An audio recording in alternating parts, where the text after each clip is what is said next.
பேசுறேன். இன்னைக்கு நாம இயற்பியல்ல ரொம்ப முக்கியமான அதே சமயம் ஈஸியா மார்க் ஸ்கோர் பண்ணக்கூடிய ஒரு டாபிக் பத்தி பார்க்க போறோம். அதுதான் திரவங்களின் இயந்திர பண்புகள். எந்த ஒரு தேவையில்லாத விஷயமும் இல்லாம நேரடியா நீட் மற்றும் ஜேஇ தேர்வுகளுக்கு தேவையான மிக முக்கியமான கான்செப்ட்ஸை மட்டும் இந்த விளக்க வகுப்புல நம்ம ரொம்ப தெளிவா பார்க்க போறோம். சோ கவனமா கேளுங்க. எப்பவாவது யோசிச்சிருக்கீங்களா, ஏன் கண்ணாடி மேல தண்ணீர் ஓட்டுது ஆனா பாதரசம் எந்த சுவடும் இல்லாம அப்படியே உருண்டு ஓடுதுன்னு? ரொம்ப இன்ட்ரெஸ்டிங்கா இருக்குல்ல? கவலை வேண்டாம், இன்னைக்கு நம்ம பார்க்க போற என்சிஆர்டியோட அடிப்படை விதிகள்ல இதுக்கான பதிலும் இருக்கு. அது மட்டும் இல்லாம எக்ஸாம்ல அடிக்கடி கேட்கப்படும் பல கேள்விகளுக்கான விளக்கமும் காத்துட்டு இருக்கு. வாங்க ஆரம்பிக்கலாம். சரி, இந்த முழு பாடத்தையும் நாம ஒரு 6 எளிய பகுதிகளா பிரிக்க போறோம். 1 அழுத்தம் மற்றும் பாஸ்கல் விதி. 2 வரிசீர் ஓட்டம் மற்றும் தொடர் மாறிலி. 3 பெர்னோலி தத்துவம். 4 பாகுநிலை மற்றும் ஸ்டோக்ஸ் விதி. 5 பரப்பு இழுவிசை மற்றும் துளிகள். மற்றும் 6 ஃபைனல் PYQ சுருக்கம். பகுதி 1 அழுத்தம் மற்றும் பாஸ்கல் விதி. முதல்ல பாஸ்கல் விதியை கவனிங்க. ஒரு மூடிய திரவத்தின் மேல நாம ஒரு அழுத்தத்தை கொடுத்தோம்னா அந்த அழுத்தம் கொஞ்சம் கூட குறையாம, அதாவது சற்றும் குறையாமல் திரவம் முழுவதுக்கும் கடத்தப்படும். இந்த சற்றும் குறையாமல் கடத்தப்படும் அப்படிங்கிறது தான் இங்க நாம நோட் பண்ண வேண்டிய முக்கியமான வார்த்தை. ஒரு சின்ன விசையை வச்சுக்கிட்டு ஹைட்ராலிக் லிஃப்ட் மூலியமா ஒரு பெரிய காரை எப்படி அவ்வளவு ஈஸியா தூக்குறாங்கன்னு யோசிச்சு பாருங்க. மெக்கானிக் கடைகளில் நம்ம பார்த்திருப்போம் இல்லையா? அது பாஸ்கல் விதியோட மிகச்சிறந்த நேரடி பயன்பாடு தான்.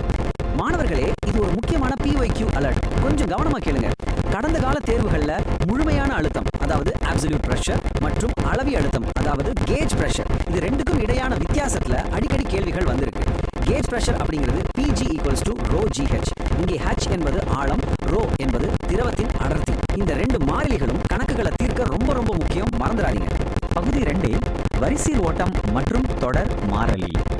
இந்த தொடர் மாறிலி சமன்பாட்டை ரொம்ப ஈஸியா புரிஞ்சுக்க ஒரு வழி சொல்றேன். செடிகளுக்கு தண்ணீர் ஊத்துற அந்த ரப்பர் குழாயோட வாயை உங்க கட்டை விரலால பாதியா மூடுனா என்ன நடக்கும்? தண்ணீர் ரொம்ப வேகமா பீச்சி அடிக்கும் இல்லையா? எக்ஸாக்ட்லி அதுதான் இது. குழாயின் குறுக்கு வெட்டு பரப்பு குறையும் போது நீரின் திசை வேகம் அதிகரிக்குது. இது நிறை அழிவின்மை விதியோட அடிப்படையாகும். அதனால A1V1 = A2V2 அப்படிங்கறத நல்லா ஞாபகம் வச்சுக்கோங்க. பகுதி 3 பெர்னோலி தத்துவம் மற்றும் அதன் பயன்பாடுகள். இந்த பெர்னோலி சமன்பாட்டை கவனிச்சீங்கன்னா P + ½ V² + ρGH = மாறிலி. அதாவது ஒரு வரிசீர் ஓட்டத்துல அழுத்தம், ஓரலகு பருமனுக்கான இயக்க ஆற்றல் மற்றும் நிலை ஆற்றல் ஆகியவற்றின் கூடுதல் எப்போதுமே மாறிலியாக கான்ஸ்டன்டா இருக்கும். அடிப்படையில பார்த்தோம்னா இது ஓடும் திரவங்களுக்கான ஆற்றல் அழிவின்மை விதிதான். இந்த 3 உறுப்புகளையும் மனசுல ரொம்ப ஆழமா பதிய வச்சுக்கோங்க. ஸ்டூடெண்ட்ஸ், இது மிகப்பெரிய PYQ அலர்ட். டார்செலி விதி எக்ஸாமினர்ஸ்க்கு ரொம்பவே பிடிச்ச ஒரு டாபிக். ஒரு திறந்த தொட்டியின் பக்கவாட்டு துளை வழியா வெளியேறும் திரவத்தின் வேகம், அதாவது ஸ்பீட் ஆஃப் எஃப்ளெக்ஸ், V = √2GH ஆகும்.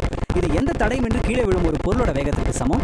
இந்த V = √2GH ஃபார்முலாவை நீங்க எக்காரணத்துக்கு கொண்டு மறக்கவே கூடாது. நிஜ வாழ்க்கையில பெர்னோலி தத்துவம் எங்க பயன்படுதுன்னு தெரியுமா? நூற்றுக்கணக்கான டன்கள் எடையுள்ள ஒரு பெரிய விமானம் எப்படி பறக்குது?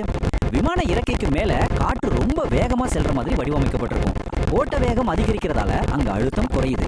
கீழே அழுத்தம் அதிகமா இருக்கிறதால மேல் நோக்கிய ஒரு விசை உருவாகி விமானம் மேலெழும்புகிறது. அதே போல ஸ்பின் பவுலர் வீசும் கிரிக்கெட் பந்து காற்றில் வளைந்து செல்வதற்கும் இந்த அழுத்த வேறுபாடு தான் காரணம். பகுதி 4 பாகுநிலை மற்றும் ஸ்டோக்ஸ் விதி. பாகுநிலைனா என்ன? ஒரு தடிமனான புத்தகத்தை மேஜை மேல வச்சு அதோட மேலட்டைய பக்கவாட்டுல மெதுவா தள்ளுனா புத்தகத்தின் பக்கங்கள் ஒண்ணு மேல ஒண்ணு சறுக்கி கொண்டு நகரும் இல்லையா? அதே போலதான் திரவம் ஓடும்போது அதோட அடுக்குகளுக்கு இடையே ஏற்படும் உள் உராய்வு தான் பாகுநிலை. இது ஈட்டா என்ற குறியீட்டால் குறிக்கப்படுது. தண்ணீர் மாதிரி இல்லாம தேன் ரொம்ப மெதுவா பாய்வதற்கு இதுதான் முக்கிய காரணம். மறுபடியும் ஒரு மிக முக்கியமான PYQ அலர்ட். ஸ்டோக்ஸ் விதியில முற்றுதிசை வேகம் பத்தி கட்டாயம் கேள்வி வரும். ஒரு மழைத்துளி காற்றில் கீழே விழும்போது இறுதியா அது ஒரு மாறாத வேகத்தை அடையும். அதுதான் முற்றுதிசை வேகம். இங்க நீங்க முக்கியமா கவனிக்க வேண்டியது, இந்த VT ஆனது பொருளின் ஆரத்தின் இருமடிக்கு நேர் தகவல், அதாவது VT ∝ A² என்ற விகிதத்துல இருக்கும். இதை எக்ஸாம்ல அடிக்கடி ட்விஸ்ட் பண்ணி கேட்பாங்க. So careful. பகுதி 5 பரப்பு இழுவிசை, துளிகள் மற்றும் நுண்குழை ஏற்றம். பரப்பு இழுவிசை அப்படிங்கிறது திரவத்தோட மேற்புறத்துல நடக்கிற ஒரு சுவாரஸ்யமான நிகழ்வு. திரவத்தின் உள்ளே இருக்கிற மூலக்கூறுகளை விட மேற்பரப்பில் உள்ள மூலக்கூறுகளுக்கு எக்ஸ்ட்ரா ஆற்றல் இருக்கும். இதனால அவை எப்போதுமே தங்களுடைய பரப்பளவை ரொம்ப சிறியதா சுருக்கிக் கொள்ளவே முயற்சி பண்ணும். ஒரு ரப்பர் பேண்டை இழுத்து விட்டால் எப்படி சுருங்குமோ எக்ஸாக்ட்லி அதே மாதிரி. அதனாலதான் சுதந்திரமா விழும் திரவ துளிகள் எப்போதுமே சரியான கோள வடிவத்துல உருவாகுது. இப்போ இந்த மிகை எழுத்து சூத்திரங்களை கொஞ்சம் ஒப்பிட்டு பாருங்க. ஒரு சாதாரண திரவ துளிக்கு ஃபார்முலா 2S/R. ஆனா ஒரு சோப்பு குமிழிக்கு அது 4S/R. ஏன் இந்த வித்தியாசம்? ஏன்னா சோப்பு குமிழிக்கு உள்ளேயும் வெளியேயும் காற்று இருக்கிறதால அதுக்கு 2 மேற்பரப்புகள் இருக்கு. அதனாலதான் இங்கே 2க்கு பதிலா 4 என்ற காரணி வருது. இதுல நீங்க எந்த கன்ஃபியூஷனும் ஆகக்கூடாது, சரியா? ஆரம்பத்துல நான் உங்ககிட்ட ஒரு கேள்வி கேட்டேன், ஞாபகம் இருக்கா? கண்ணாடி மேல தண்ணீர் ஏன் ஒட்டுது, பாதரசம் ஏன் ஒட்டுவதில்லைன்னு. அதுக்கான விடை இந்த சேர்க்கோணத்துல தான் ஒளிஞ்சிருக்கு. தண்ணீருக்கும் கண்ணாடிக்கும் இடையிலான சேர்க்கோணம் ஒரு குறுங்கோணம், அதனால அது பரவி கண்ணாடியை நனைக்குது. ஆனா பாதரசத்தின் சேர்க்கோணம் விரிகோணம், அதனால அது ஒட்டாம உருளுகிறது. இதை குறிக்கும் h = 2s cos θ / ρga அப்படிங்கிற நுண்புலை ஏற்ற சூத்திரம் மிக முக்கியமான ஒரு PYQ ஆகும். பகுதி 6, இறுதி தேர்வு சுருக்கம் மற்றும் சீட் ஷீட். மாணவர்களே, இந்த பரிமாண வாய்ப்பாடுகளை நல்லா கவனிச்சு ஸ்கிரீன்ஷாட் எடுத்துக்கோங்க, இல்லைன்னா குறிப்பு எடுத்துக்கோங்க. பொறுத்துக வகை கேள்விகள்ல இவை அடிக்கடி கேட்கப்படும். அழுத்தம் ml-1t-2, அடர்த்தி ml-3, பாகுநிலை ml-1t-1 மற்றும் பரப்பு இழுவிசை mt-2. இதெல்லாம் அப்படியே டைரக்ட் கொஸ்டின்ஸா வரும். ஸோ மனசுல நல்லா பதிய வச்சுக்கோங்க. உறுதியான மார்க்ஸ். இறுதியா உங்களுக்கு ஒரு சிந்தனை கேள்வி. திரவங்களை சூடாக்கும் போது அதோட பாகுநிலை குறையுதுன்னு நமக்கு தெரியும். தேனை சூடாக்கினா ஈஸியா பாயும் இல்லையா?